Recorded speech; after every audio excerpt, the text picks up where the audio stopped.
मोर्चे पर एक अत्यंत महत्वपूर्ण और सकारात्मक घटनाक्रम सामने आया है, जहां नक्सली संगठन की केंद्रीय कमेटी ने अब सरकार के सामने आत्मसमर्पण करने की इच्छा जताई है।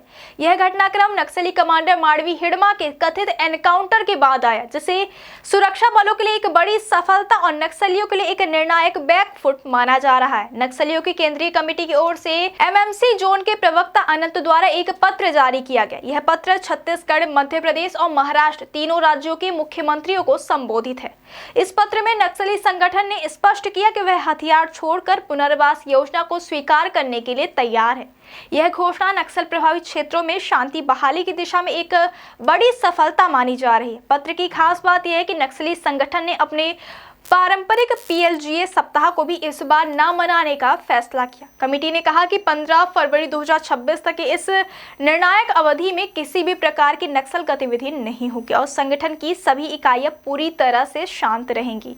प्रवक्ता अनंत ने बताया कि संगठन जनवादी केंद्रीयता की प्रतिक्रिया पर काम करता है और आत्मसमर्पण जैसे बड़े निर्णय के लिए सभी दूरस्थ सदस्यों तक संदेश पहुंचाने और एक सामूहिक राय बनाने में समय लगेगा, जिसके लिए 15 फरवरी 2026 तक का समय मांगा गया है।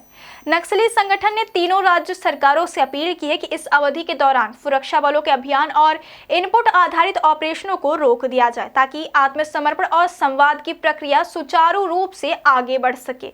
नक्सलियों के इस पत्र में केंद्रीय कमेटी सदस्य और पोलित ब्यूरो मेंबर कामरेडू सोनू दादा का हवाला दिया गया, जिन्होंने बदलते हालातों का मूल्यांकन करते हुए सशस्त्र संघर्ष को अस्थायी विराम देने का निर्णय लिया।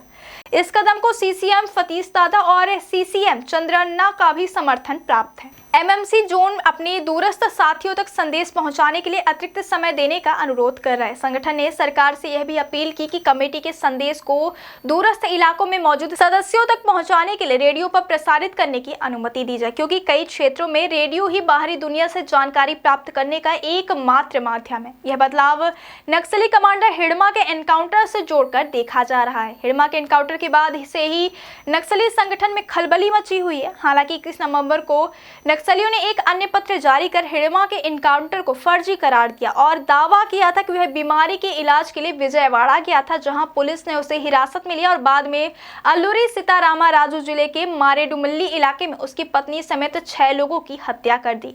इन दावों के बावजूद यह स्पष्ट है कि हिड़मा की मौत ने पूरे नक्सली संगठन को गहरे तक हिला दिया और उन्हें शांति वार्ता की मेज पर आने के लिए मजबूर कर दिया, जो क्षेत्र में शांति के लिए एक नया सवेरा ला सकता है।